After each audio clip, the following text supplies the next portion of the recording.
వీళ్ళందరికీ స్పెషల్ రిక్వెస్ట్లు, కోరికలు, ఇంటి నుంచి ఫుడ్లు, ఇదంతా పునాదేసింది ఎవరు?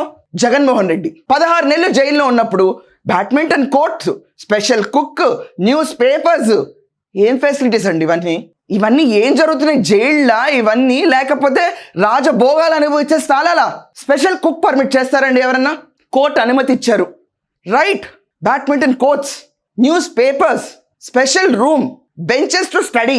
ఎక్కడ లేని జ్ఞానం జైలుకి వెళ్ళిన తర్వాత ప్రతి ఒక్కరికి టేబుల్ కావాలి, పేపర్ కావాలి, ఆత్మకథ రాసుకోవాలి. ఎక్కడండి ఇదంతా? బయట ఉన్నప్పుడు మనకి ఎవరు శ్రోతగా కనిపించదు, లోపలికి వెళ్ళి ఆత్మఘోష గురించి మాత్రం పేపర్లు రాయడానికి టేబుల్లు, పేపర్లు, పెన్నులు. ఏం మాట్లాడతారండి వీళ్ళందరినీ?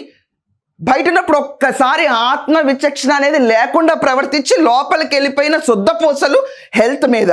చాలా ఇంపార్టెంట్ అండి లోపలికి వెళ్ళిన జైలు ఖైదీలందరికీ హెల్త్ చాలా ఇంపార్టెంట్. వీళ్ళందరికీ మేము ఇంట్లో మంచిలు కూడా తాగడంట పిఎస్ఆర్ అంజల్ జైల్లో. You being a police man, లోపల మామూలుగా ఆరోపణలు వచ్చిన వాళ్ళు తీసుకెళ్ళినప్పుడు మీరందరూ ఇంటి నుంచి మంచిళ్ళు ఇప్పించారా? ఇంటి నుంచి క్యారేజ్లు ఇప్పించారా? ఇంకా హైలైట్, ఇంటి నుంచి మంచం కూడా ఇప్పిస్తారా? తమరికి ఉందేంటి? బీపీ, అంతే. అది కూడా తగ్గిందని తర్వాత విచారణకు వచ్చారు.